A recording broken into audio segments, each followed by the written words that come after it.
Tyrese Haliburton's been choking himself all series long and pretty much giving it to the New York Knicks fans, giving it to me. I've really turned a leaf over on Tyrese Haliburton. And to me, I like his game. I think he's so talented for a guy his size and a point guard that can do so many things naturally so well. I just don't like watching this kid because he reminds me too much of all the past Pacers that have stuck it to the New York Knicks. And this is one of those guys that for the next, I would say, 10 to 12 years, we're going to have to experience watching this guy go on a basketball court either in Indiana or in New York and just absolutely embarrass a team that doesn't know how to stick him defensively. I blame this on Tom Thibodeau, and I will go deep into this story because I believe the problem right now is coaching. Everybody's going to say, well, guess what? NBA, you don't really need a good coach. All you need to do is get yourself 2 to 3 really good players and play them, and then you have a decent bench and you can win a championship. Well, that's not quite true. Now, if you have guys like LeBron James in the prime of his career, or maybe Dwayne Wade in his prime of his career, or Kobe Bryant, or Michael Jordan, yeah, you can win championships with those type of guys. But when you have guys like Jalen Brunson and Karl-Anthony Towns that don't play a lick of defense, well, you got two-dimensional players that don't know anything but one-dimensional type of basketball. So that is the problem right now with the New York Knicks. And a guy like Tom Thibodeau, who's bald as hell, who doesn't know how to shave or even keep his hair in somewhat of a something to look at. I wanted to say something else, but I don't want to embarrass him. But to me, I just think that Tom Thibodeau is way over his head. Rick Carlisle's a better coach, and I think Rick Carlisle has a better game plan every single half. You watch the Knicks in the first half, especially in the first quarter, the start of the game, at least the first 7 minutes of the game, they're getting outplayed. They're down by 7, 8, sometimes 10 points.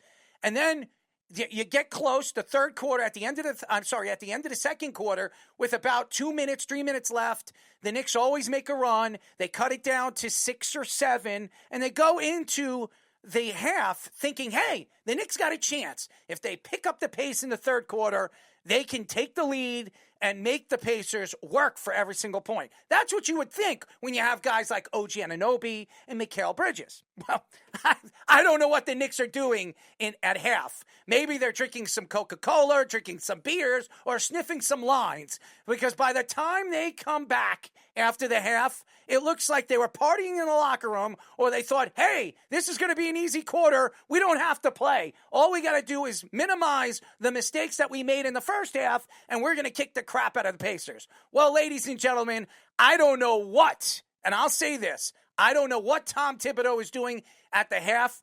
Maybe he's drinking with the players. Maybe he's just in another room trying to get a blowjob. Whatever he's trying to do, he's not doing the right thing with this team. And then they come back and they're a shell of what they were at the end of the second quarter. And you wonder if they're going to come out as a deer in the headlights, a.k.a. Robert Saleh, Bambi Saleh. The problem right now really lies upon these halves. The Knicks have had problems coming back after the half and figuring out whoever they're playing, what their strengths are, and how to beat their weaknesses. And what I believe the strength is right now with the Pacers is the fact that they can hit threes all over the basketball court. Every single one of these guys are hitting threes against the Knicks, and the Knicks are not passing the ball. They're not moving the ball. It's become isolation basketball most of the time with Jalen Brunson when they score points. Karl-Anthony Towns with his 30 to 80-foot jumpers. And this team eventually can hit 3 to 4 shots. And then this team's the Indiana Pacers are going on runs where they're hitting 4 to 5 shots in a row. To me, the Knicks have to figure out what they need to do to be consistent. And what I think they need to do is get to the hole and draw fouls. Make the Pacers fight for every single point, every single shot, every single layup. You cannot give them open lanes, open shots, and give them an opportunity to have confidence. And when you're in New York and when the fans are roaring and screaming and crying, you want the fans to be excited. You want the fans to get in the Pacers' heads.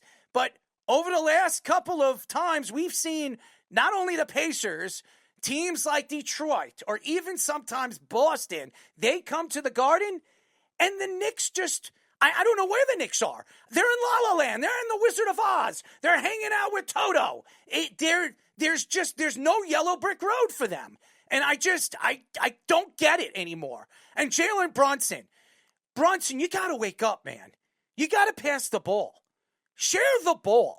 You got so many players. OG Anunoby needs to get more consistent. You need to get some kind of tempo. Get him involved more in the game. Mikal Bridges has completely disappeared in this series, where he was so very important against Boston. He's disappeared in this series. And where is this rotation? I don't want to see campaign anymore. I want to see these guys rotated right. Josh Hart, stop making the dumb, stupid mistakes that you make during the game. Stop throwing the ball to the sidelines or trying to do some kind of fancy pass to Jalen Brunson. It doesn't work. It hasn't worked. Play defense and play old school basketball. If you do that against the Indiana Pacers, then you're going to beat them. Rick Carlisle knows, and I don't care what anybody says, they have a tremendous team. They have from 1 to 15 or 1 to 12, how many players they've played in this series. They're really good from 1 to 12. The problem with the Pacers is if you can take Tyrese Haliburton out of the game and make him make 1 or even 2 passes and make them force the ball in places they're uncomfortable playing, the Knicks are going to get a chance to go on these runs. The Knicks are going to get a chance to have a 10 or 12-point lead in a game that we haven't seen so far in this series. And I quote myself really all the time watching this team, because this is why I don't watch the regular season for the NBA. One of the main reasons why I don't watch the regular season is during the regular season, you don't see this type of game plan. And the Pacers played completely different against the Knicks in the regular season. And then Rick Carlisle, who's such a smart coach, he understands the game of basketball. He understands, well, if the Knicks are doing this early in the game, what Rick Carlisle does in the second half is he takes that part of the game out and makes the Knicks try to transition and play another way. And they can't. And that is the difference in this series. It has nothing to do with talent. It has nothing to do with the Knicks not being able to compete against a more athletic team. To me, the Knicks are the more talented team. They have the better 5. They have the better rebounders. They have the better big men. The problem right now is coaching and making the right calls and the right play calling in the persistent type of fashion that the Pacers have done throughout this series and the Knicks haven't.